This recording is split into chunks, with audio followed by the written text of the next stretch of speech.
Today, on the $1 Million Mind. A 9 to 5 is just a bribe to forget your dreams. So football was always my goal. It's always what I wanted to do. But then you get hit with real life. My family didn't understand me. I feel like when you're like a first generation entrepreneur and nobody in your family ever had that that mind to do something outside of going to school, getting a job, you're always going to be the black sheep. You're always going to be misunderstood. Nobody really understands you until the results prove otherwise. The engineer title pleased them more than just being an entrepreneur and making way more money. Every time you look at entrepreneurship, it's always in a category of risky. But people don't understand life is risky. Versus entrepreneurship, it's something that you can take from the ground up, and your work and your effort and your grit and your grind can potentially take you anywhere you go, and the sky's the limit.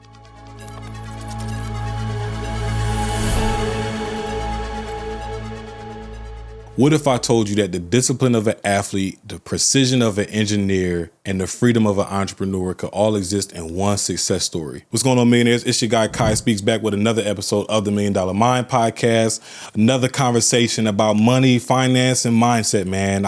These are the conversations I honestly live for, because like it just keeps me sharp, keeps me on my feet, make sure like sometimes it's a little bit of confirmation, right? If I'm doing the right things, for myself, my family, my business. I mean, sometimes it's also a mastermind, get some good ideas, and that's why I love having conversations with the entrepreneurs that we have on the show. And today's entrepreneur is a special one. We got athlete, engineer, an entrepreneur, a coach, impact maker, change maker, man, all the above, man. We got Stedman Waiters in the building, and his brother has had some huge success in the finance and credit space, and also huge impact, helping a lot of people make their dreams come true, start up small businesses, scale to big businesses and things like that. But without further ado, Stedman, tell our listeners a little bit more about you and how you got started, brother. Yes, sir. Yes, sir. First and foremost, man, I appreciate you having me on, bro. Yes. This is an amazing opportunity, man. But just to give you a little bit of background on me, my name is Stedman Waiters. I'm CEO of Waiters Capital, a business funding company. We specialize in helping entrepreneurs get access to capital. So when you go start that business, or when you have that business and look to take it to the next level, my company is where you go to get that capital to grow and scale, right? It wasn't easy for me, man. It wasn't easy for me, like you touched on it. Went from playing football, trying to figure that out, navigate to that, to corporate America, and then where I am today, man. So glad you got me here, brother. Yeah, man. And I want to start right there, too, with that transition. Like, because this is a transition that it resonates with a lot of people, because a lot of us kind of like come from whether the arts or sports, athletics, and then we kind of like find ourselves into corporate America, like our parents want, and like our family wants for us. And then it gets to a point, especially our generation, where we just realize it's not too much that corporate America has to offer for us besides income. Yeah. Right. And so then when you realize that, well, the income part, I could take care of myself, so now what is the benefit? And some of us do a good job. Like for me personally, you still got my job. I've had a lot of different jobs, but the reason why mine is not just because of the income. It's just like flexibility, networking, connections, growth, all the other things. So some of us do a good job of being able to find like, okay, it is still some benefit in this corporate job. Yep. But for others, we're just like, nah, I got to get out of here. Boom, start my own business. Yeah. And then now that we got that transition from corporate to entrepreneur, things might have changed a little bit. So this is a story that I feel like it can resonate with a lot of people. So for you, let's kind of talk about the mindset piece of these different, like in what ways did your mindset change at each point of these like transitions or shifts that you had to make from the athlete into corporate America, and then when you made the transition from the engineer to starting your own business as an entrepreneur, what did that transition look like? Was it like an overnight transition? Like one day you had a job, the next day you didn't. Like what was that transition like? So like dive into that a little bit more. Yeah, so I'll start all the way from the beginning, man. Like I said, I'm born in Miami. Kind of was really raised in Atlanta, Gwinnett County, played football and all that good stuff. All I ever cared about during my life was just football. That's all I ever cared about. That's all I was really passionate about. Everything I did just kind of alleviated back to football. Like I got good grades. I stayed out of trouble because of football. You know what I'm saying? So football embedded a lot of structure in me. but it was just because of football itself, right? During that time, my mindset was very narrow. It was just on football, trying to get to the league at any means possible, right? Was pretty decent, went on to play at Georgia Southern University. And my coach told me in high school something that stuck out with me. He said, look, this would be the best time you're able to play football. And I'm like, I'm about to go to college, girls, parties, all this type of stuff. And I didn't really understand what he was saying, but he was like, once you leave high school, it becomes a business. It's no longer just passionate, fun, free game. You know what I'm saying? Just a game. You know what I mean? And as soon as I got to college, I saw that take place, right?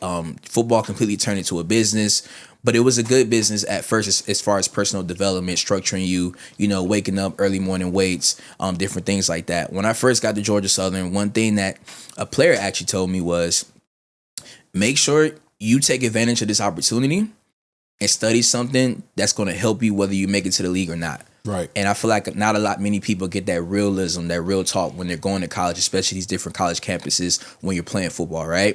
And he told me straight up, like, hey, look, I've been here for 5 years. I had the time of my life, but I'm going to the military. That's something he could have did without even playing football, honestly. But it's because he didn't study the right thing. So he felt like he enjoyed his time there, but he also wasted his opportunity because he didn't take academics serious. Usually in college football, they push these smaller majors on you to have that high graduation rate, to sit into the next recruit's living room with their parents and say, hey, we're graduating 90, 80% of our athletes. This is like AB honor roll. This is our average GPA. And also you could put more focus in football because you're not really challenging yourself, exactly, to say the least. But it's a double-edged sword because you put in your time in the football, but you're not really developing yourself as a whole person, as a full man. You get what I'm saying? You're killing it in the athletic realm, but how are you academically? If football doesn't work out, how do you prepare yourself for real life? Which most people have to prepare for after football when it doesn't work out. It's just a numbers game, right? So I took that very seriously, and I decided to study electrical engineering. It was the toughest thing I ever did. Yeah, sound like it. It was the toughest thing I ever did, man. Even one semester, I almost failed out. I had like a 1.7 because it was just hard. I'm not going to blame it on the coaching staff or the school. I just didn't get the job done. It was just tough. I should have put more time into my academics, but I was, first time having real freedom, school, different things like that. I was putting into other things. So got back on my feet, got back right. Ended up graduating with an electrical engineering degree after playing football. Still was chasing football. What a lot of people don't understand with football, it's not always the best man win. It's very political, right? And then it's a money thing at the end of the day as well. Once you leave college and you try to chase and become a professional, it's money being spent 24/7 on training, on meal prep, on travel expenses, on being able to go to certain camps, all these different things that you have to invest into to even continue playing football. So was able to play arena football for a little bit, did my thing there. While I was chasing that, I was actually working as an engineer. That was the crazy part. So navigating into the engineer, at this point, my mindset was very narrow-sided. All I cared about is football. I even looked at engineering like as a platform to be able to fund my football dreams. Because like I said, I was being an engineer, and that night I was driving to go to practice, you know what I'm saying, to playing arena football, different things like that. And slowly but surely, I started to see life kind of catch up with you, right? A lot of people don't understand that with football, it's not always like you push football pushes you out of football. Just financially. Financially and physically, I'm thinking too. Like, the older you get, you keep taking them hits. Like, eventually your body, like, you know what? I had enough. Exactly. And it's a very political thing, right? When you get to that next level, it's about who your agent, who you know, your tape, your film. It gets very, very competitive at that point, right? And that's why it's only so many people in the NFL, because there's only so many slots, you know what I mean? So it kind of pushes you out naturally over time unless you're really in tune with it, or finances pushes you out, because it takes a lot to be an athlete. Eating right, you see how expensive it is just to buy eggs now. Just to eat healthy. Just to eat healthy, right? It's way more expensive to eat healthy. On top of that, training, staying on that training, and then, you know what I'm saying, a lot of football players are still working 9 to 5. So it's very, very hard to maintain that for a long amount of time and not getting the opportunity you're looking for. So sometimes financially it pushes you out as well. With me, like I said, I was able to play a little bit of pro football, and then kind of just navigated towards just focusing on engineering. And as I became an engineer and got into the role, my mind opened up to really see that that's not something I really want to do, right? But one thing I do want to tell people out there is I hear all the time people say that oh, I'm not meant to work a job. And I don't really like that saying because like it just doesn't make sense. What do you mean you're not meant to work a job? When you start a business, you start working in the business. And that's what I'm saying. Like the best way to become the best opportunity you have to become the best entrepreneur you want to be is to start by working for somebody. It start by working, right? Because you develop so many skills. Like when I look back as an engineer, it was a lot of structure in that embedded into me when running my own company. I used to hate going to weekly meetings, but now I do that with my team, and I see why is that important because you're keeping the goal top of mind. You're building culture. You're building your fellowship and different things like that. That at the time working a 9 to 5 I didn't realize. So a lot of skills that you have at your job actually help you to become a better entrepreneur. And I think a lot of people overlook that when it comes to the corporate America and transition to entrepreneurship. You know what I mean? Yeah, 1000%. You said it perfectly. That was like poetry. I'm like, yo, he hitting all the points, man. And one thing I want to touch on that you said was a couple things. We're gonna get into the politics and talk about like how the politics have shaped you later. But one thing you said was like just the 9 to 5 and how eventually that becomes like as other guys in football are trying to chase this dream, they working 9 to 5s. And the 9 to 5 is like a double-edged sword as well because it's both. It gives you the skills you need to become an entrepreneur. It provides you the stability and the income that you need to sustain your livelihood and stuff like that. But then also it can put you in this position of comfort and a position of like stagnation at the same time, where the 9 to 5 becomes only the 9 to 5, and you forget about the 6 to 10 that you got to put into yourself, right? And you talked about like how difficult it gets, when you have a 9 to 5 to still train and maintain eating healthy. That's because sometimes that 9 to 5 ain't a 9 to 5. It's a 7 to 7, or it could be a 7 to 6 or whatever like that. And you realize, oh damn, it's too late I don't feel like cooking. Let me go eat out. Oh damn, I can't make it to the gym because I hate going to the gym after 6. Everybody in there is too packed, right? And so like now you start creating more and more excuses on why you can't train or you can't eat healthy. And eventually that 9 to 5, you be like, I'm just good with working. I'm just good with working. So like a lot of us fall into that trap and it's so hard. And I brought that up because as our listeners are like hearing this and they're like, damn, that's me. Like my 9 to 5, after I get off work, I just want to decompress. I just want to watch Netflix. I just want to spend time with my family. I just want to chill.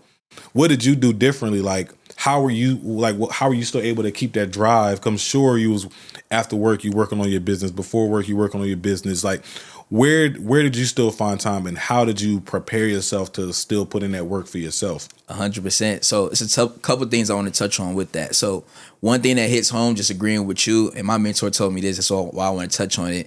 A 9 to 5 is just a bribe to forget your dreams. So football was always my goal. It's always what I wanted to do. But then you get hit with real life, and people don't kind of understand that when you got bills to pay, you got stuff to do.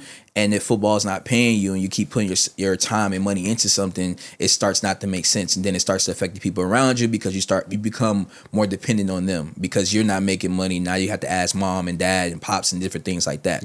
So when it came down to it, man, corporate America being embedded in that and making money kind of made me forget about football. Not forget about, but it made football not a priority, right?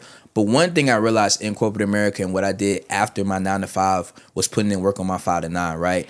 Actively seeking information. One thing I heard from Alex Ramosi, I follow him a lot, is most people don't change until they hate their situation enough. And I feel like that's where the stagnation comes in. Most people are cool with just working a job. They feel comfortable. They're like, hey, look, I'm making a decent amount of money. I can go out on the weekends. I'm cool.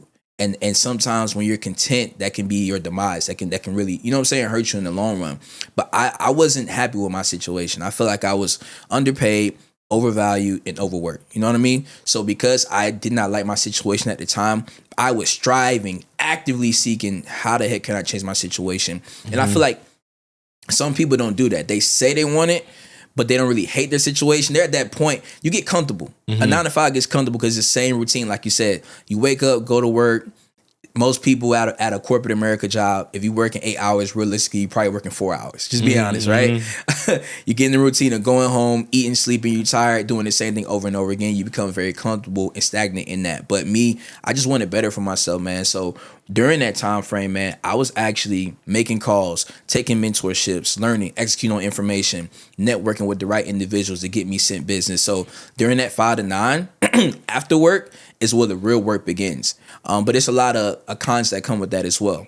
A lot of my relationships with, my girlfriend, my family, different things like that. It was times that I wasn't there. Not important times, but I just didn't spend as much time with my family and friends because of that, because I was focused on building myself up, if that makes sense. Yeah, no, that makes a lot of sense. It makes a lot of sense. And as you focusing on, because you brought up like family and friends and stuff like that, what was your family, as you were now identifying like, hey, I'm not happy in this situation, trying to get out, as you were trying to make that transition, what support or lack of thereof were you getting or were you not getting from like your family as you was making that transition?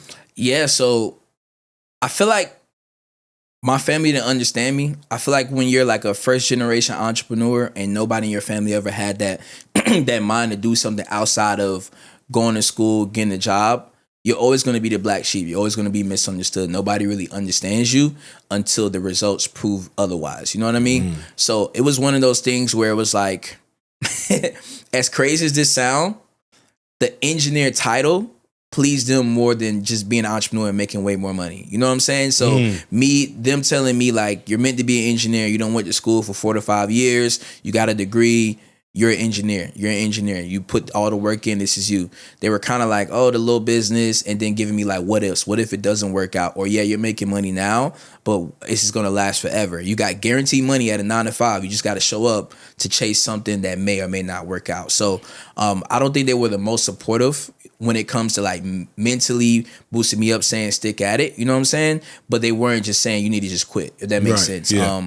And the same thing I learned with friends as well. Some of the friends I learned early on in entrepreneurship, once I started having results. Some friends, they just want to be there for your benefits. They want you to go through the hardship and then benefit off of your results, if that makes sense, right? Like when we're talking about business, when I'm talking about business, when I first got into credit, when I first found out that you can leverage credit to get into business, instead of me working a 9 to 5 and taking 4 years to save up $50,000, I can realistically have the right credit, structure my credit the right way, get $50,000 and invest in the business now and save time and have that experience in the industry, right? And I'm spreading this information to my friends and nobody's picking it up. Nobody's picking it up, right? We playing the game, talking about college, females, and drinking. But when I talk about business, it's like, oh yeah, that's cool. Nobody's like dismissing it fully, but it's like, yeah, that's cool. Just let me know how it goes. You know what I'm saying? It's like very short and abrupt and kind of like back to, you know what I'm saying, stuff that ain't making us no money. Yeah. Like, why is that though? Because I really like connect with that because it's the same. Like, you know, some of my frat brothers and stuff like that, we'll always talk about it. But then when I start taking the dare, yeah, that's cool. So why is it? Like, what is it about business that is cool for people to hear, but not cool enough for them to actually implement? I feel like it doesn't seem realistic and it's not exposed to a lot of people that look like us or just in general. If you look at society in general, we're trained from a young age to just follow directions, take orders, and then, you know what I'm saying, get a job to where we do the same exact thing. And then when you go from, now I want to create my own and call my own shots, it's like it's foreign language. Just look at it from elementary. We're put into a system, right? And then after high school, when we're 18, we have a little bit more knowledge on what we want to do with our life. Everybody tells us, what's the next thing everybody tells us to do? Go to school, go to college, go to more school, right? And then you go to that school and you're just put into, like I said, training. You're just training to basically be the best employee. Like if you look at school as a whole and you take away degrees, all school is just training. Can you follow directions? Can you stay consistent? You know what I'm saying? Can you develop, skills that help you to become a better employee? And then once we graduate, what's the first thing we're looking for? A job. Right? So we just fall into a system. Entrepreneurship is not really talked about at a level and made seem achievable. One, because of the finance aspect. Every time you look at entrepreneurship, it's always in a category of risky. But people don't understand life is risky, right? You working your job, that's risky because at any time that employer can technically fire you. You know what I'm saying? And what you're going to do after that. You know what I'm saying? What do you have after the fall on? So that's one thing that I saw with entrepreneurship, just being able to bet on myself. And even like putting it back to football, just both of those industries being very political. Football is a very political sport. And like I said, early on, my coach told me in high school, when you get to college and the pros, it's all business. It's no more fun and games. And I realized that. And obviously, in corporate America, it's all business as well. Let me give you 2 examples. the best man in football doesn't always win. It's about who knows who and what system you're in and what kind of clout you have, right? And people that are real deal athletes can agree with me, right? People that haven't been in sports, they may think, oh, it's always the best man. But it's a lot of people that are dogs that are gifted that are not in the NFL. It's not because they don't have the talent. It's because of politics, right? And the same thing in the work environment. Give you an example. You can be the best, candidate for a role, right? For going to a supervisor. But somebody else may get it because they have a relationship with the manager, with the boss. They have some type of relationship. So both of those were very political, and I felt like it stunted my growth because my growth was sometimes in other people's hands or me making the right connections. Versus entrepreneurship, it's something that you can take from the ground up, and your work and your effort and your grit and your grind can potentially take you anywhere you go, and the sky's the limit. You know what I mean? That, and I mean, yes, and right, because sometimes it's even not even about who you know. Like sometimes it's just about where you went. Yeah. Like they could get the job over you just because of where they went to school or what previous job they have, and then like what assumptions come with that. People will see that on a resume. Oh, they went here or they did this already. Oh yeah, they got to be more qualified than this person. Yeah. And so that's a tricky thing. As we're on the topic of like politics, like talk about how both the politics in football and the politics in corporate America for you kind of helped you prepare for entrepreneurship differently than other people may have. Yeah. Football, 100% facing adversity at an early age. You got to understand that the sport and the environment of football. You kind of throw emotions out the window a lot of times, you know what I'm saying, unfortunately. And you're working to one common goal, working with a team. But if you look at it, if you're on the bench, it's like you're trying to compete with somebody. You know what I'm saying? You're praying they don't get hurt, but you want your opportunity at the same time. And then especially if you're not a starter, it's like you're going to practice every day, putting in the work, being consistent for maybe opportunity. And I look at that as like similar to entrepreneurship. When you first get started in entrepreneurship, things don't always go your way. People count you out. People don't expect you to amount to much. But just staying consistent, staying on that path, and having that goal in mind is what helps you get there. Same thing when it came to, I would say, corporate America. It taught me how to shut my mouth at times. Everybody doesn't need to know your deck of cards. Everybody doesn't need to know your strategy. And it taught me to understand when to talk and when not to talk. Right? But in corporate America, you got to be, depending on the industry, your environment, you got to know how to pivot and operate in certain environments. And I feel like that's one thing that I got from corporate America that I didn't get from football. In football, you can completely be yourself. You can curse somebody out like a dog because you with the boys, you with the guys, you playing a sport, right? But in corporate America, you got to carry yourself with a certain demeanor and act accordingly and be able to move in different environments. You know what I mean? To really get to where you want to go. So I feel like both of those helped me to where I'm now an entrepreneur. I can take those skills that I learned, you know what I'm saying, and be able to really apply into entrepreneurship.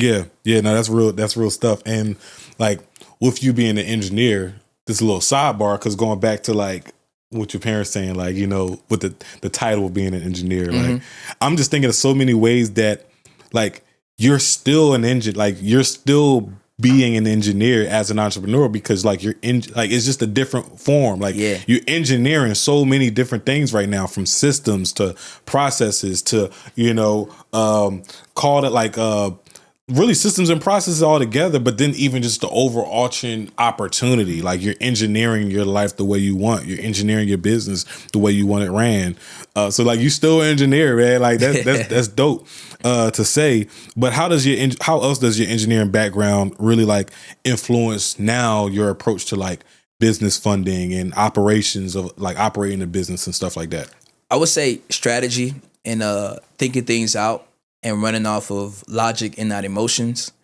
I feel like sometimes as aspiring entrepreneurs, and the internet doesn't do it any justice, you kind of get caught up in emotions and you make emotional decisions when you're probably not ready, instead of thinking from logic. Like going back to when I was working, I didn't just quit my job and just say, I got a dream to be a entrepreneur, right?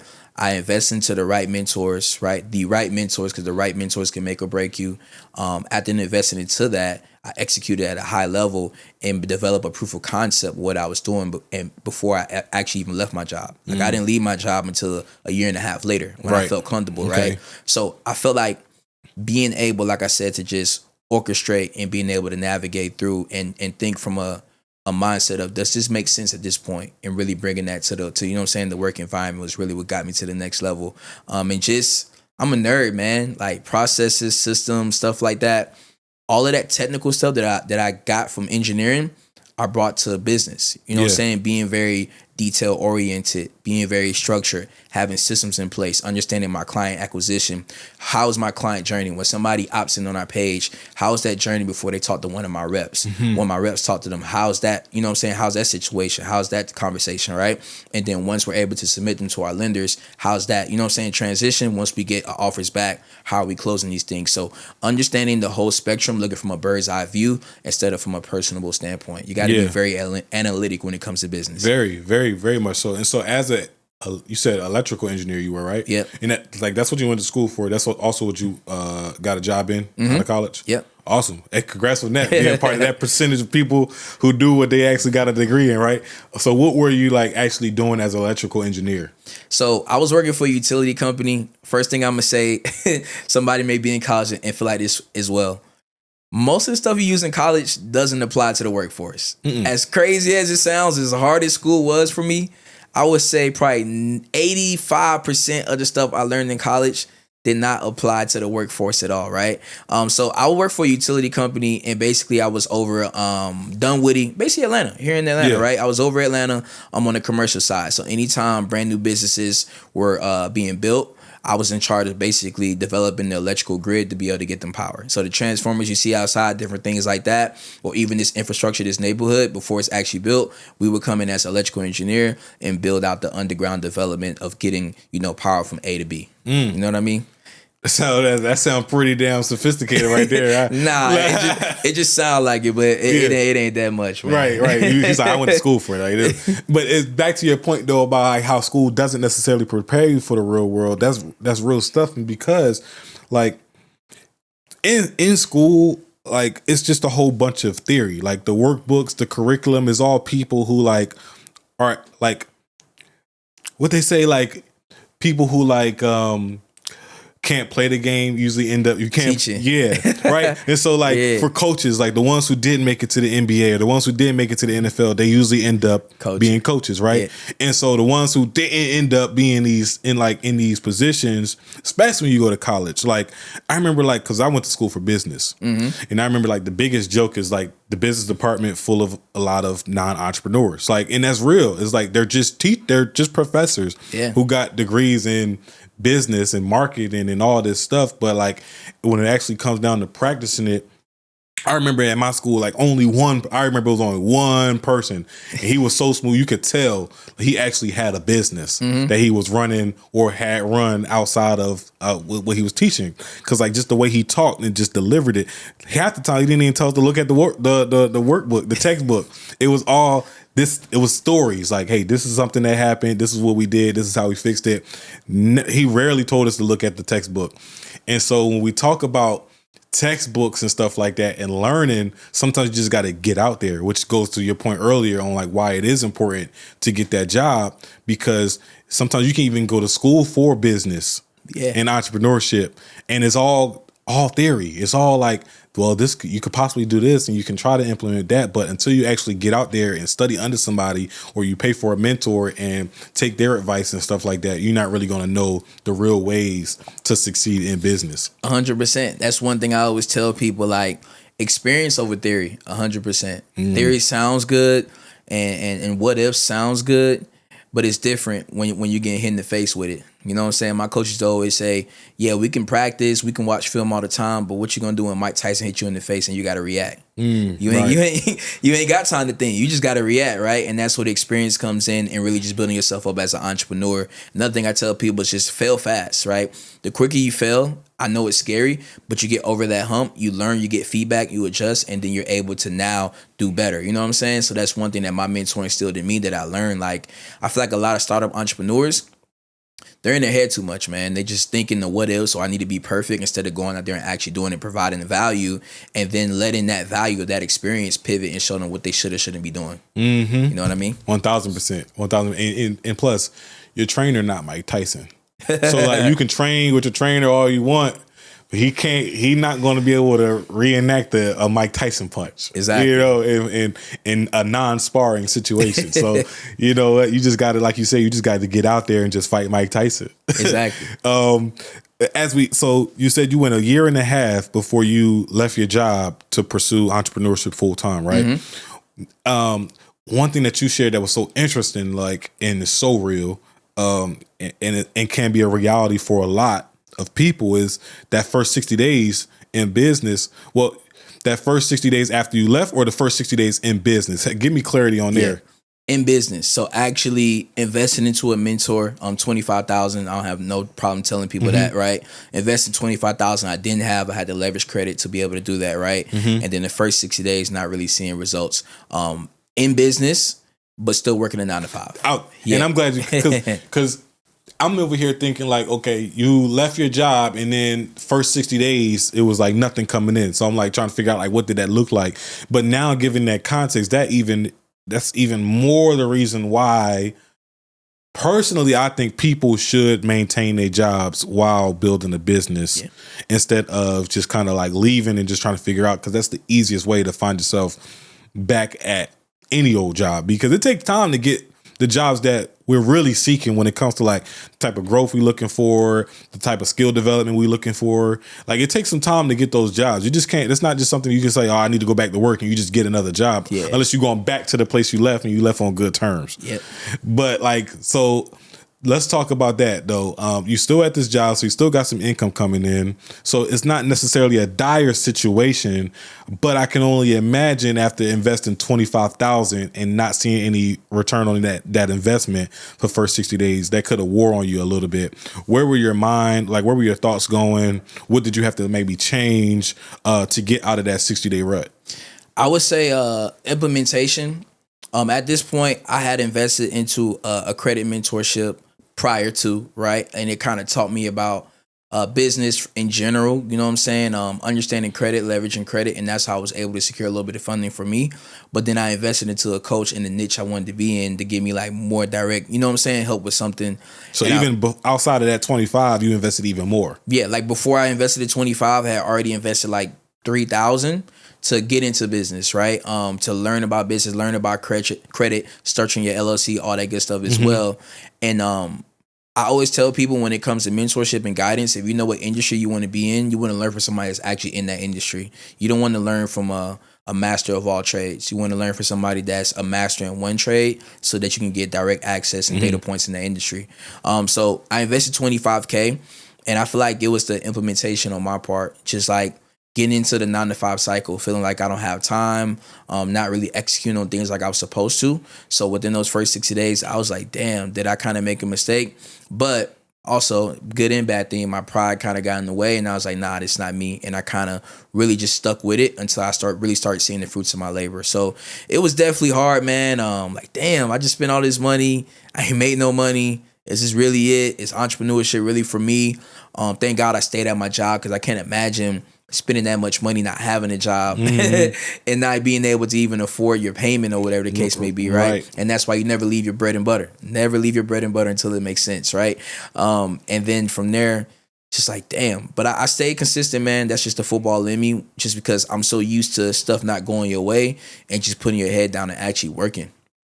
Man, I want to take you down a trip on memory lane. If you can recall, like up to like day 45, like now you're at day 45 of not making any money. Like can you recall like that day, what you specifically did, or like what conversations you were having with your mentor, and then like how long it took to kind of like pivot from there?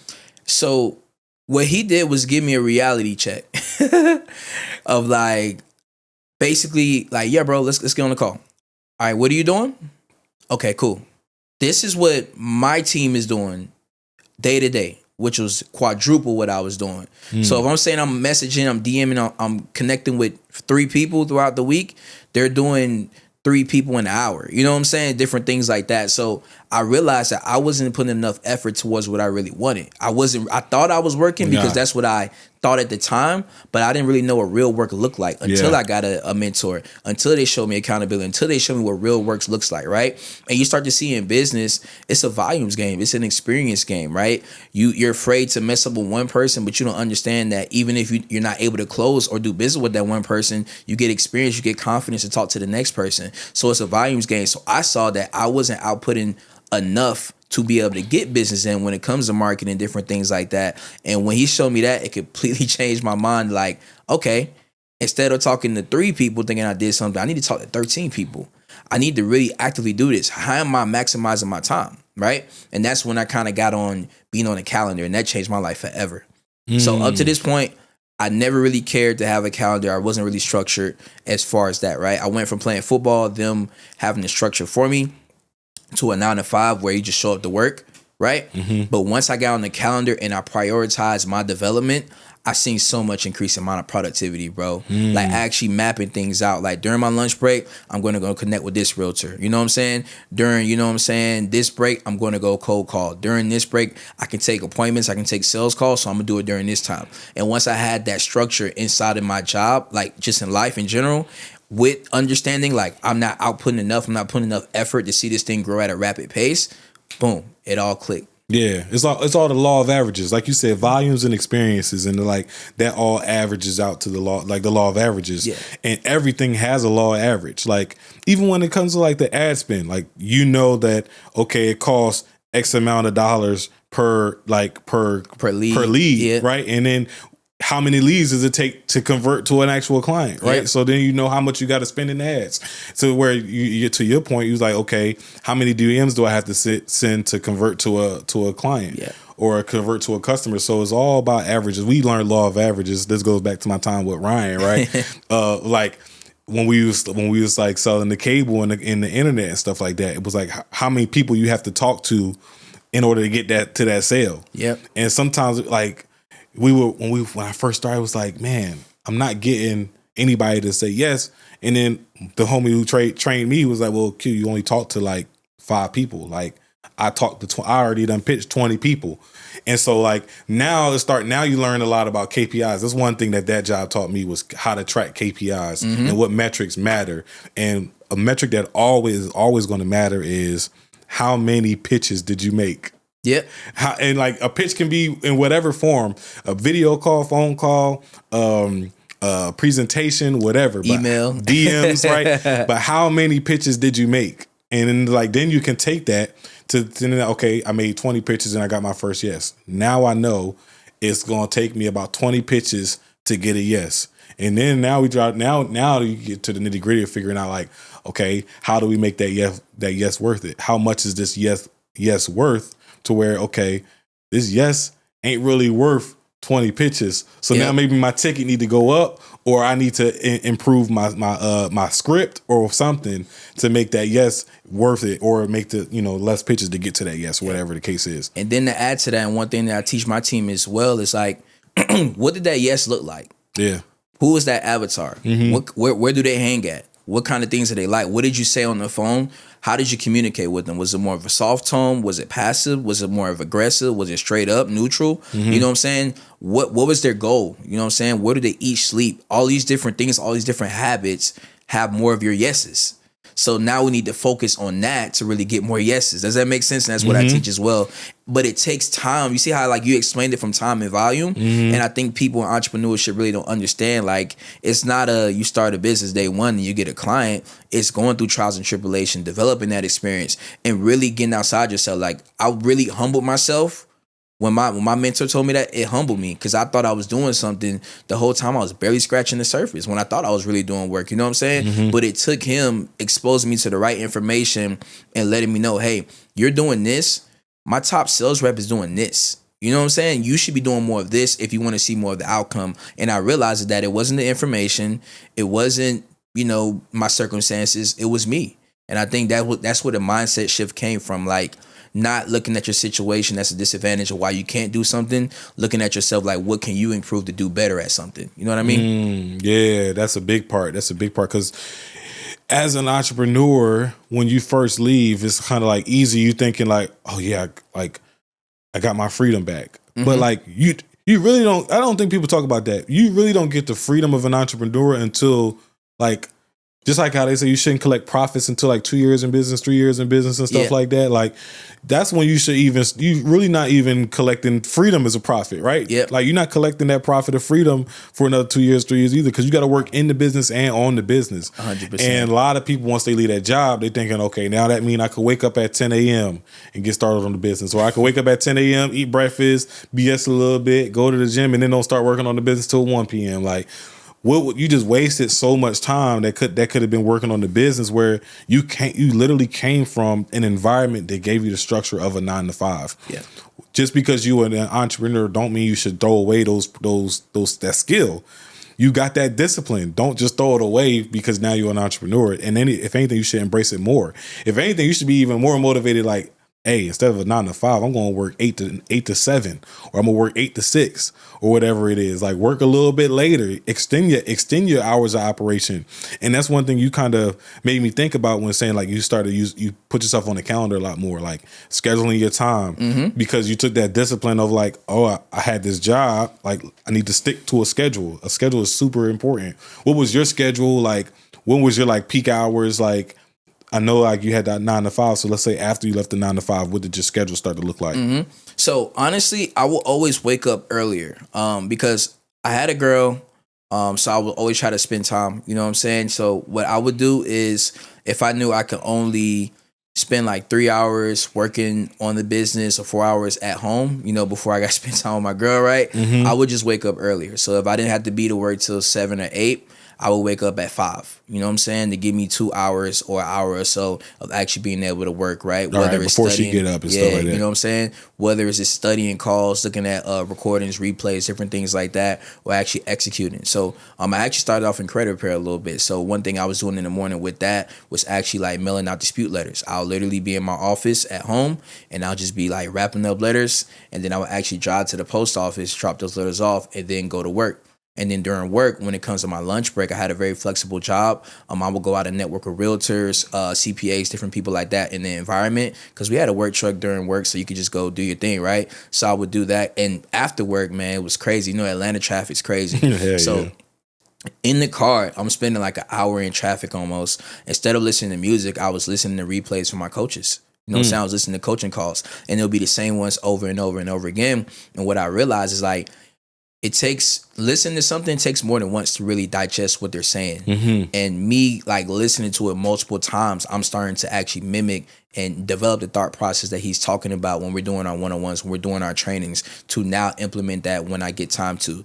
When I get to work, it's literally like throwing my work laptop, you know what I'm saying, just to the back, bringing out my laptop and actually just working on the business, understanding marketing, understanding how to acquire a lead, understanding what it takes to close a lead, understanding the product when it comes to credit repair funding, and how to be able to get more people in the pipeline and developing systems, you know what I'm saying, taking sales calls, different things like that. So it was tough in the beginning, man. I'm not going to lie. A lot of people don't really talk about the work, but I feel like I really wear my ass off, man. Like, it was probably outside of school, studying engineering, playing football, that was one of the toughest moments, because like I said, during that time, I was hyper focused on me and nothing else. But one thing that I tell a lot of people as well, you got to be comfortable being uncomfortable. You got to be comfortable being uncomfortable. And the people that don't understand now, they will understand later once the results come. And I think a lot of people don't realize that. Like, you can't help somebody until you help yourself. I love my family. I love all my friends. And I'm one of those people that really help them, right? But I understood at an early age, I can't really help you until I help myself. If I'm down bad, if I'm broke, if I got 2 pennies and I give you 1 penny, that ain't really helping you, and it's just putting me in a worse situation. So in order for me to give back, to really add value to you as well, I need to get myself together. And I feel like a lot of people overlook that. Personal development and putting themselves first. You got to prioritize yourself, because at the end of the day, if we don't reach our goals, if we don't, achieve what we want in life, we can't blame anybody but ourselves. Just being realistic. Like, we all grown. We get to a point where we can't use our environment as an excuse. We can't use if we grew up without a father, because I grew up without my father, right? I can't use that as an excuse as a grown man, because one day I'm going to be a father. And I can't tell my son that, hey, I didn't have a dad, so I don't know how to be a dad, so you're just going to be a shitty person too. You know what I mean? So at some point, we got to develop those skills throughout life to really be the best version of us and stop making excuses and just put the work in. Yeah. I have the 2 pennies situation. I mean, I have it's a hot take, and I don't know how people are going to take it. But I feel like I got to get it out of my chest because I've been thinking about this for a minute, and it's kind of like the effect of like how the black church has affected the black community sometimes in ways that I disagree with. Somebody, Marcus Rozier, he had actually brought this up about like the tithe of your time, right? Like it's other ways that, God encourages us to tithe, and it's not just tithing necessarily directly to the church. And I feel like some churches more than others, right, put a huge emphasis on like tithing. You got to give to the church. You got to give. And it's like going back to that, like if I'm middle class, barely affording like my utilities and stuff like that, and I got $20 in cash on me, it don't really like do that $20 or that $10. Let's say I give you half of it. Do that $10 really help the church more than it did if I didn't give that $10? And then now I'm only left with $10 to probably like feed myself lunch, or if I got kids, like what am I going to do with that $10? Like it don't really help. Where if I just take that same $20 that I think about tithing every week, take that. That's a $80. Let's say it's $25. That's $100. Put that into myself and invest in some type of software or something that's going to put me in a better situation. Stocks, some type of financial structure. Like that $20 that I could have held on to instead of giving it now, maybe 5 years from now, who knows? I can get $20,000. Yep. Because I've tithed to myself, which is also respecting God because I'm a man of God, right? So I'm tithing to myself. I'm investing into myself, investing to my mental well-being, my physical well-being, my financial well-being. So then I can make an even bigger impact than, like you said, giving you 1 penny when I only got 2 pennies. Yeah. That's not really helpful. And it's not just church that, that does this. Even when we think about playing the lottery, like the average American pays about $460 a year in lottery tickets. I didn't know that. and peep this. In 2022, I believe is when I read this stat, 45% of Americans had a savings of less than $500. What? I didn't even know it was that low. So you think about that, like, okay, 45% got a savings of less than $500. But the national average is $460 annually on lottery tickets. You know what I'm saying? I think, but also it comes back to education and podcasts and different things like this is showing people that it's possible, right? Because like I said, we're trained to just be workers, and a lot of people don't know what to do or how to go about business because it's not taught. Like you talked about in school, like you went to school for business, and most of them weren't even real business owners, but they can sit there and teach you about something they never did. So I think like the real is usually not pushed along. And another thing I want to talk about as well, man, is just like family traumas, man. It's a real thing, man, and it can make or break you as well if you're not strong mentally or you're not in an environment that really help you to become the best version of you, man. Just talking about that, being on the other side too, now having some success, having money, it almost seems like in the black community, when you're the one that has success, when you're the one that makes the right decisions, it's like a blessing and a curse. What I mean by that is like you almost now, because you made the right decisions, they don't want to support you as much. You know what I mean? But the person, the cousin, the uncle,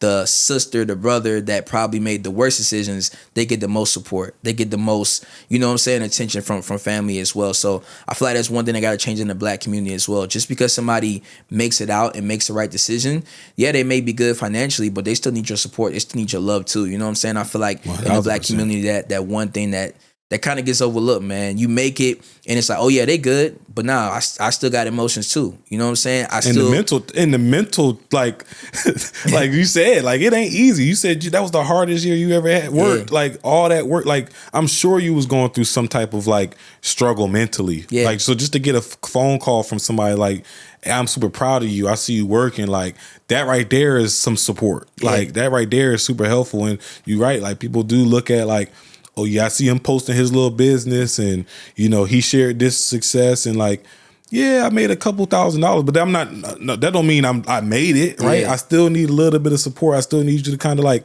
share my business to that family member or that friend that you think could benefit from my services. Ask me about it so you can understand it a little bit more. So that if you do identify people, you could give me a nice little referral. Sometimes that's the best form of support too. 100%. Give me a call, check on me, and everything like that. People just think because like you posting like your business that means you're successful.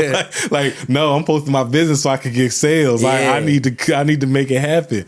So man, that's interesting. And by no means was I throwing a shot at the church at all. So I don't want nobody to come at me. I'm just there are traumas that we just gotta call out, and like you do what you got to do. But at the end of the day, I feel like we do have to do some things a little bit differently, especially when it comes to like protecting thy purse. As the man, I don't know if you ever read the book, The Richest Man of Babylon. Never read that one, but You should definitely check it out, man. It's a good book. It's an old book. It's set in Babylon, so you could tell it's old. There's a lot of thy and thou in there, but the principles of it, like protecting your coin and like investing and like compound effect of like loaning out your money, like especially as a credit guy. I think you rock with it. The way he was talking about how he was like becoming his own like bank and stuff like that. But going back to that period of you getting up early, because you mentioned having a girl. Were you living with her at the time, or were you living alone? Like, yeah, so I was living with her. Okay, yeah. So that's another thing that people don't talk about with entrepreneurship. Sometimes, like, and even going back to mentorship, this is like related to all of this, because when you get an advice on how you need to move, sometimes people tell you how they moved, but that's how they moved. Mm-hmm. Like, I can't necessarily move how you moved because I got a wife and I got a son, and like that, the schedules don't align. Where you may not even be able to move the same way I'm moving because of those same differences, and you may not be able to move how they move because they don't have no family at all. Like they literally, because you got people who was like, oh, I was an orphan and I kind of made it out. Like how you had to move versus how I got to move is two totally different, because you ain't have no family checking for you. You ain't have no family relying on. It was literally just you. Mm-hmm. And so you could do certain things. So I think that's another thing that people don't talk about. But like for you, what was the biggest challenge outside of waking up earlier than you had to, right? What was the biggest challenge of like trying to grow a business and maintaining relationships? I don't know if your girl like was in the business with you, but if she wasn't, I'm assuming like she's not interested in the same things you interested in, and like you still got to do work, you still got to do all these things. Mm-hmm. What were some challenges that you faced with like still maintaining a relationship and trying to grow the business? Focus, man. It was hard to focus. Like I feel like it messed with the relationship in general, because when I should be focusing on our time, in the back of my head, I'm worried about like business. Did I do this? Did I do that? Yeah, it's tough. Damn, did I send that email out? Or just even work? I'm still working a job. So it's like at my job, I'm focused on my business. So now my job or productivity is probably slowing down a little bit. You know what I'm saying? Probably working a little bit later because of that. Exactly. And then when I'm on business, I'm worried about business, but it's a different type of business because you're learning and doing. That's usually the slowest type of production because you're trying to figure things out while doing it. And then when I actually get time to spending time with my girl, it's like I'm looking back at the day like, damn, did I miss something today? Because there's so many different things going on. Mm-hmm. So I feel like it communication was definitely hard. And one thing I had to realize was just because I live with my girl doesn't mean I'm spending time with her. Yeah. And I feel like as a male, sometimes we don't really. A lot of us, most males don't really live off of emotions. So we looking like, all right, she'll be all right. I live with her. I see this girl every single day. Like, what more to it? But it's like you home, but you're not home. You know what I mean? Because your time is into something else. Mm-hmm. So just being able to take a step back and just communication and just really structure my day to say, you know what? I'm going to turn my phone off. Yeah. And then I'm going to just focus on us and building us. And for a long time, she stuck with me, but she didn't really understand the vision until now when things start paying off. And now she actually works in the business. So I took her from out of working a 9 to 5, and she actually works in the business as well. To where like she was like, she now knows like, damn, I see what you was dealing with. Like I can't imagine doing this working a 9 to 5. Like she can't imagine doing the job that we do and then having a job. So she now understands what I go through.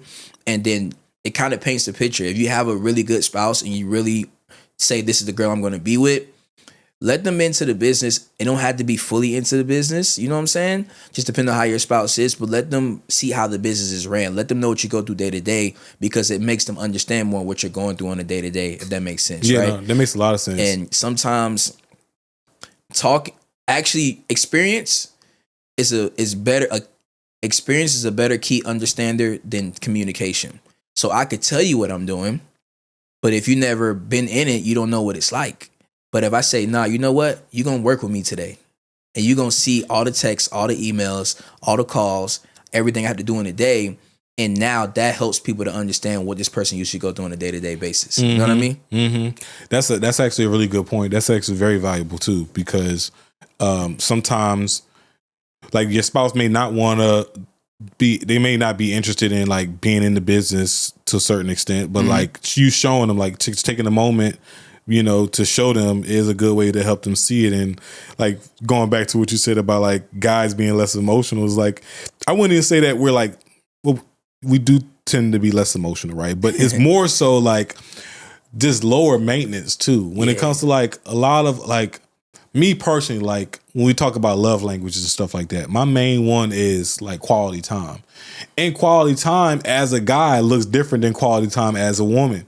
So like for me, like I could be working on my, like I would be like, this would be like the perfect ideal, like wind down time from a long day of work, is like working on my business, sitting on the couch, and then like my wife is like right next to me, and then like close enough to where I can kind of still like rub on her leg while like working on the business. And like that's like no TV on, just locked in with some like personal touch in there. That's like 1000% cool with me. But I know for her, like if she plans like to spend time with me, it's like, nah, close your laptop. Even like the phone can't even be in sight. You know what I'm saying? Like, so it's definitely challenging. That's why I wanted to kind of bring up and ask you like, what were some of the challenges you had? Because, you know, one thing I love to see is that we're, despite those red pill, blue pill podcasts that go out there that kind of like pit male, you know, women and men against each other. In my circle, at least, I see a lot more like married couples, long lasting relationships, people doing things together.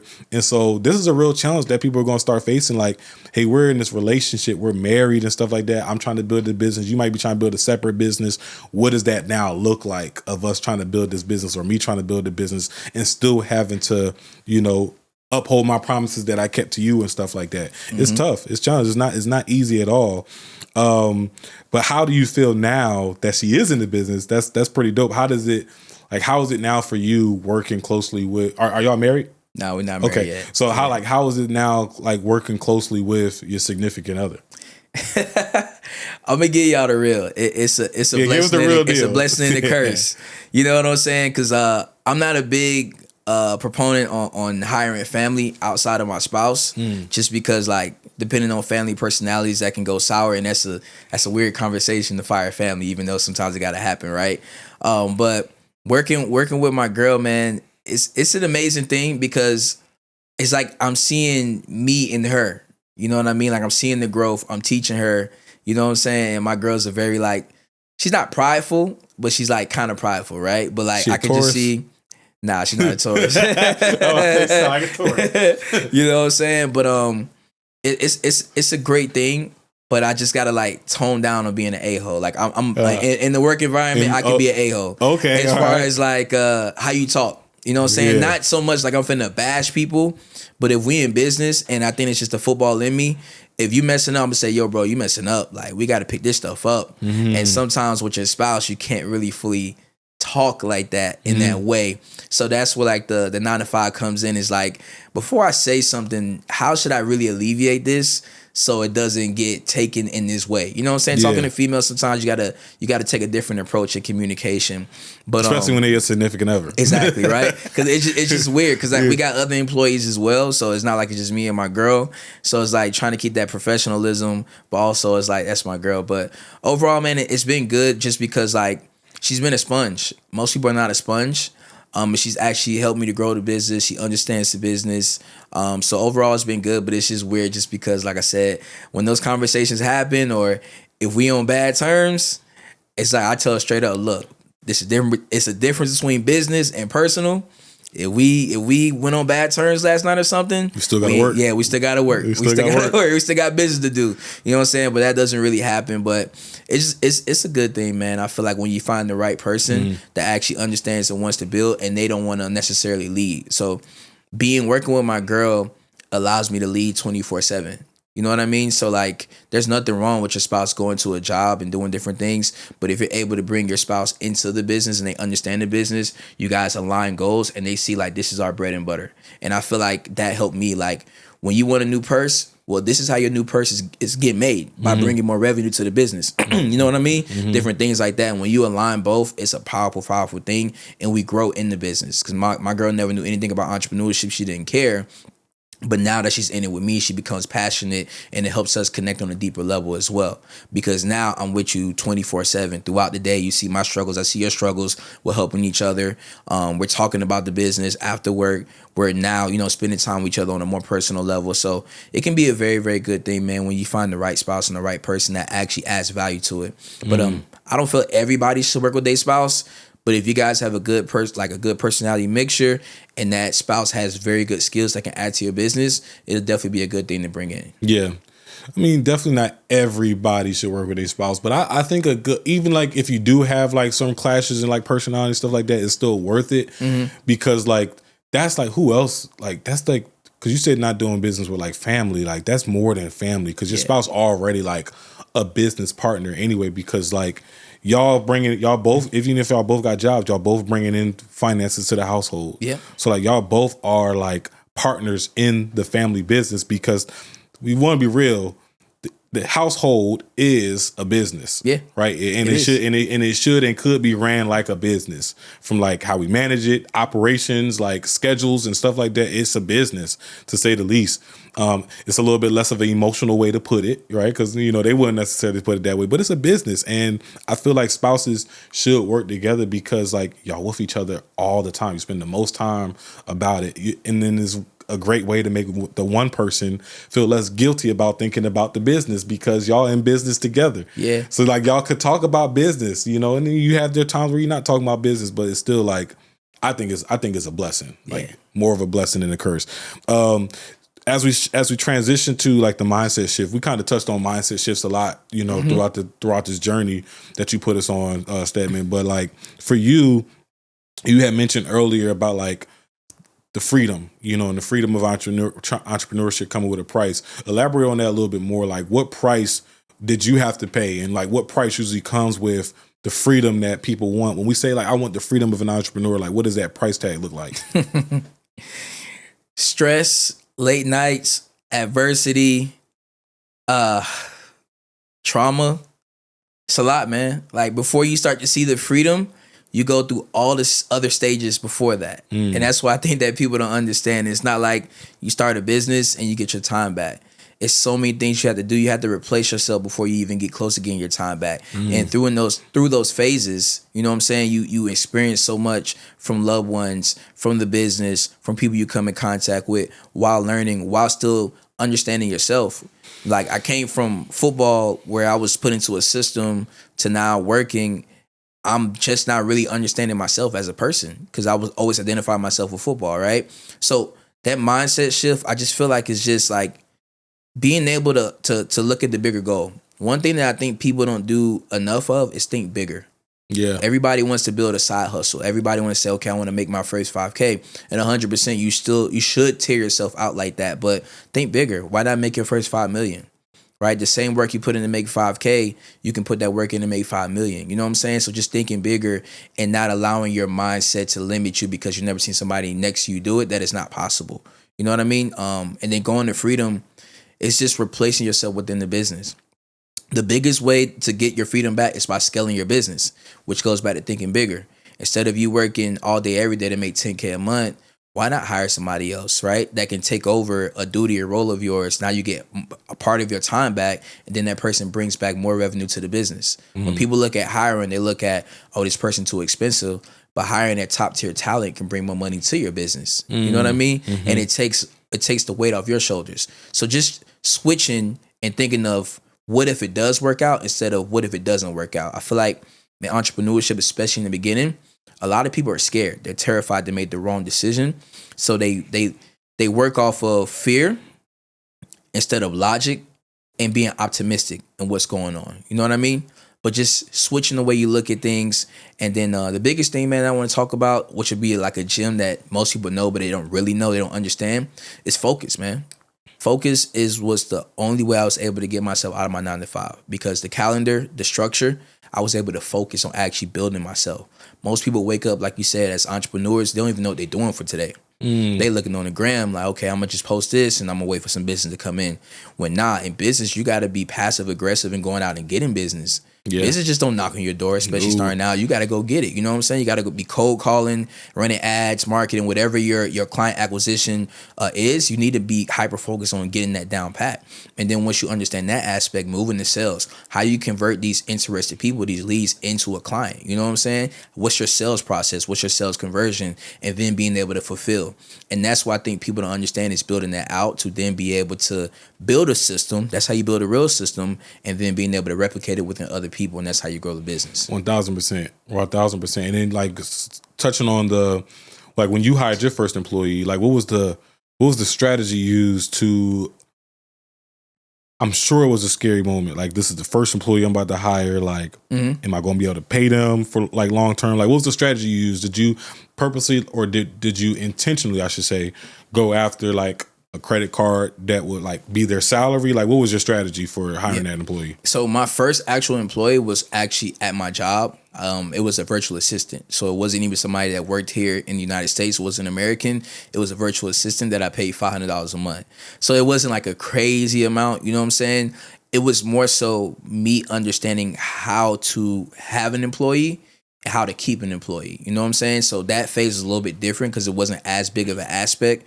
But when I started hiring American employees, which I have now, my strategy was just trying to find top talent. And I learned from my mentor early on. That's why mentorship is so important, because it changes your mind and it builds you up confidence and gives you resources to find and understand top talent and building a company. So hiring my first employee, my real American employee, was kind of scary, man. Just not knowing what to really look for and not knowing what's a good employee, what's a bad employee. I knew what I can do, but on the interview, everybody's pitching themselves to you and showing the good sides of you. So it takes you filtering out and finding who is actually a quality person for you. And then once you find that, like you said, just leveraging credit cards, being able to manufacture spend and stuff like that to be able to pay them. But after the first, I would say 60 days, that person starts to generate revenue and kind of pay for themselves. And that's why I think people don't understand. It's like you hiring the right person will directly bring in more money for your business, and it frees up your time to focus on more important things. You know, so you feel like it's almost an instant ROI on it, like to where like was the backup plan? Because I'm just putting myself in your shoes, like as the funding guy right now. I'm thinking like, in my mind, this is how I thought the process would go. Like, okay, like this employee, I'm gonna negotiate their salary, like were they on salary or like the part-time? Hourly and then commission. Oh, okay, hourly and commission. So like even like hourly, if I'm treating it like a salary, I'm thinking like, okay, on average they'll probably make like 45,000. If they were with me for a full year, they'll make 45,000.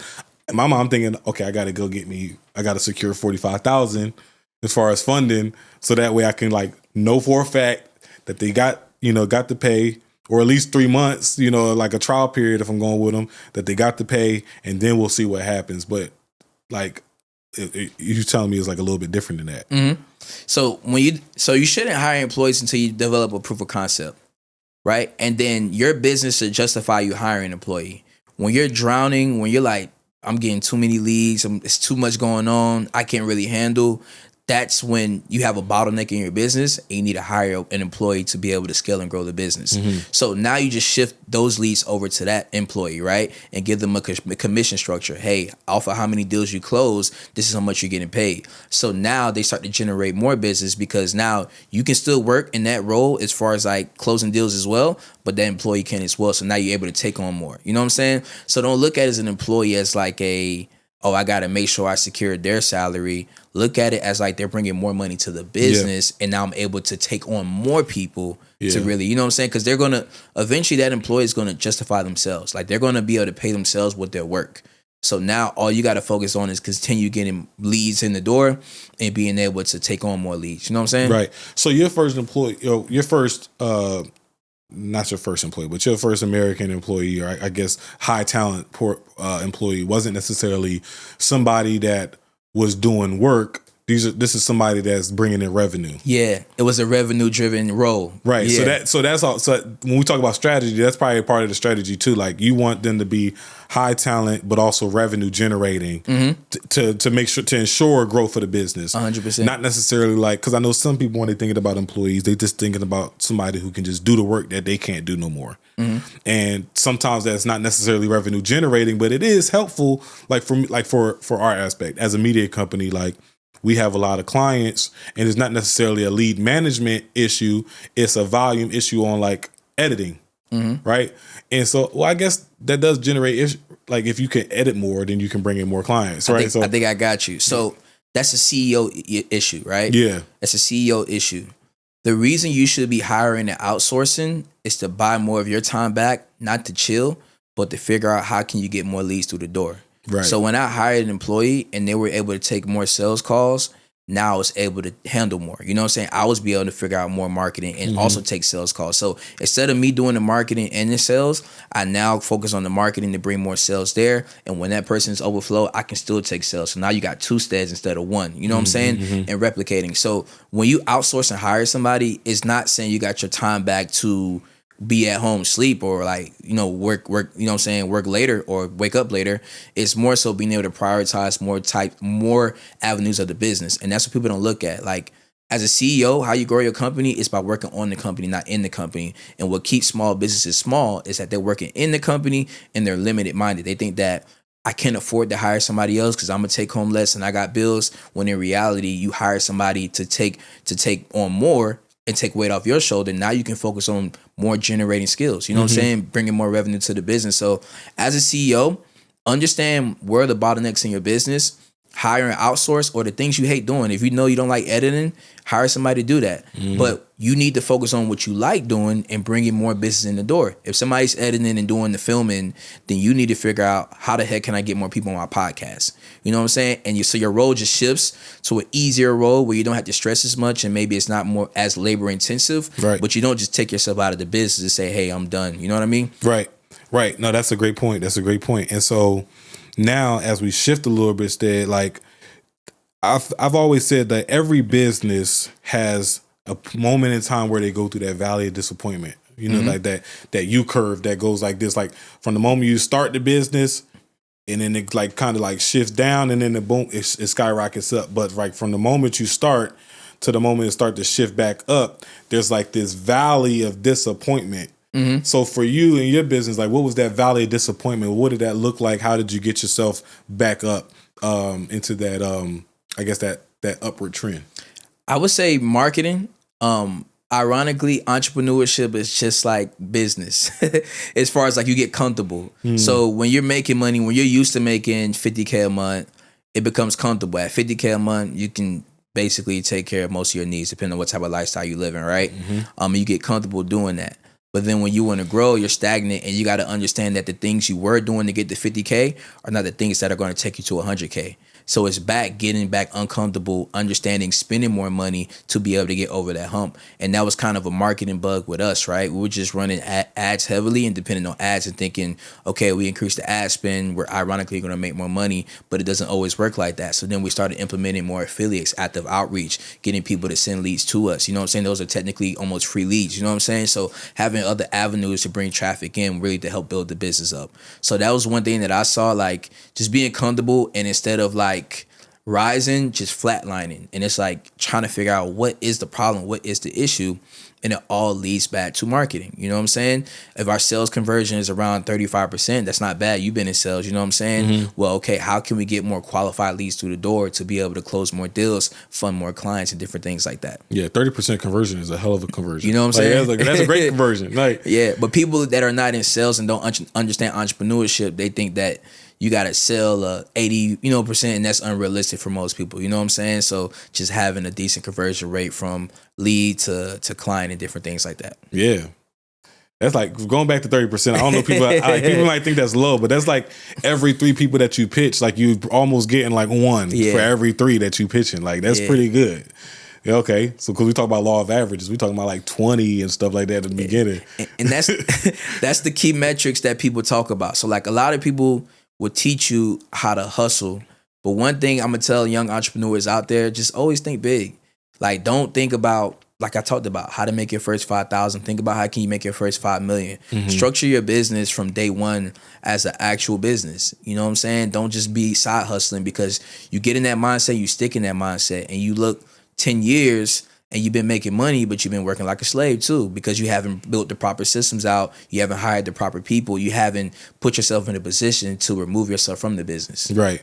Yeah. And it's like one thing that I learned from science in school was like, the amount of energy it takes to build up momentum is going to be the same. So like when you talking about like, oh yeah, don't structure your business like a business from day one, because the amount of energy and effort it's going to take for you to start that business versus starting a side hustle is exactly the same. Yeah. So you might as well do it the way that's going to help you grow, like maximize your growth.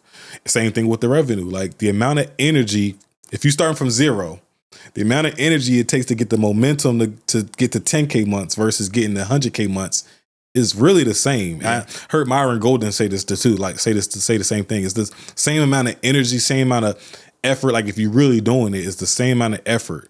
It's just one person put the goal at 10K, the other person put the goal at 100K. Yeah. So man, Stedman, it's been a great pleasure having you on here talking about business. I appreciate, you know, the you sharing your business acumen with us, like your experiences, some like your challenges, your downfalls, but then the celebrations at the end of it all, like just wrapping the story all together. Before we wrap things up, tell listeners more about where they can find you, but anything like special you have coming up, like some things you're really excited about in business coming up as well. 100%. So you guys can find me on Instagram at Stedman Waiters. That's my Instagram. I drop free game all the time. Also, if you're interested in getting funding for yourself or starting your own funding company, or if you currently have one, you're looking to scale it and build like an actual business from it, I host a free funding workshop every Sunday. So we'll definitely get to that. And then just for your group, man, I got to bless your group, bro.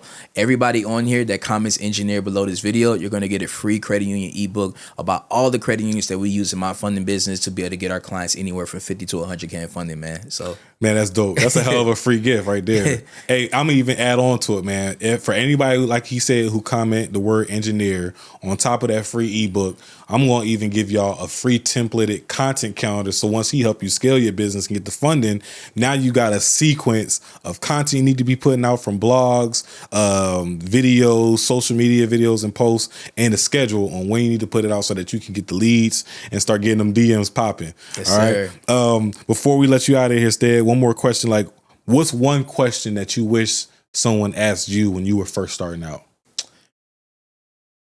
One question that someone asked me when I was starting out, or you wish somebody asked me, like I wish somebody would have asked me this. It would have kind of put me to another level, or something you wish somebody would have told you when you were first starting out. Kind of what I've been pitching this whole time. It's like, what do you want out of this? Like, what do you really want out of this? What do you want the impact to be? How do you want to be remembered? You know what I'm saying? And just like, do you want to go big or go small? Because like we talked about, and it took me years to learn this. Like you said, the same amount of work it takes you to make 5K is the same amount of work it takes you to make 5 million, 500,000. You know what I'm saying? So just starting from the beginning and building up. Because if you don't have that foundation, even if you're making money, you still got to come back down. You're losing time to build that foundation and bring it back up. So, like, what is your goal? You know what I'm saying? What's your real goal and how big you want to take this thing? 1,000%, man. Impact over income, always. Because, like, the more impact you make, the more income, you get. And it's like you're not even thinking about the income, too. Sometimes, you shouldn't be chasing anything. You should be attracting things. And, like, when you focus on impact, what you attract is like 10 times more than what you could ever have the endurance to chase. So like that's how I like to think about it. It's just like what am I attracting? What impacts am I making? It sound like you doing the same thing instead, and it's like a credit to your success, man. So shout out to you, brother, and I appreciate you hopping on here, spending your Saturday morning. But bro, we here early. Like it's not even 10 yet, and like he's here. He suited and booted. Like, we here early. So appreciate you taking time out of your Saturday morning, brother, to talk to me, talk to our community here of millionaires. If you have any closing remarks, now's the time to share, brother. Yeah. Believe in yourself because nobody else will. And don't worry about what people saying. You know what I'm saying? Let your results prove you otherwise. Let your results speak for you. Hey, say that. We're going to drop the mic right there. I'm your guy, Kai Speaks. You just heard from Stedman Waiters. I hope y'all found extreme amounts of value from this episode. If you did, make sure you share it to a family member, to a friend that you think will get gain from this. Make sure you like and comment the word engineer if you want those free gifts that me and Stead got for y'all. All right, we out. Peace. Peace.